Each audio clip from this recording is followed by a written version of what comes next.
Stop the war! Iran! We are sorry! We want peace! ഇസ്രായേലിൻ്റെ ഒരു അവസ്ഥ ആലോചിച്ച് നോക്കിയാൽ നിങ്ങൾ ഇതുപോലത്തെ AI ക്രിയേറ്റഡ് ആയിട്ടുള്ള വീഡിയോസും പിക്ചേഴ്സും ഇറക്കിയിട്ട് ബാക്കിയുള്ള ആൾക്കാരുടെ മുമ്പിൽ ഒരു സഹതാപ തരംഗം അത് ഏറ്റുവാങ്ങാൻ വേണ്ടിയിട്ട് ഇസ്രായേൽ കാണിക്കുന്ന കാട്ടിക്കൂട്ടലുകളാണ് നമ്മൾ ഈ കണ്ടത്. ഇത്രയും കാലം അയൺ ഡോം എന്നൊക്കെ കേൾക്കുമ്പോൾ തന്നെ ഇപ്പോൾ അങ്ങനെ ഉള്ളിൽ അറിയാണ്ട് ചിരിച്ചു പോകും. പുച്ഛം എന്താന്ന് പറയേണ്ടതെന്ന് അറിയില്ല. ഇത്രയും കാലം അയൺ ഡോം എന്നും പറഞ്ഞ് ബാക്കിയുള്ള ആൾക്കാരെ പേടിപ്പിച്ച് നിർത്തി.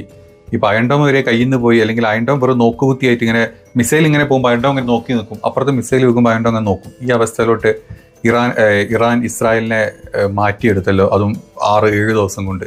ഇനി ഇതേ ലെവലിൽ തന്നെ യുദ്ധം മുന്നോട്ട് പോകുകയാണെങ്കിൽ ഒരു 10-12 ദിവസം കൊണ്ട് ഇസ്രായേലിൻ്റെ അയൺ ഡോമും പോയി മൊത്തം കൂട്ടിക്കെട്ടി കയ്യിൽ നെതന്യാഹുവിൻ്റെ അണ്ണാക്കിൽ തിരികെ കയറ്റേണ്ട അവസ്ഥയിലോട്ട് എത്തും.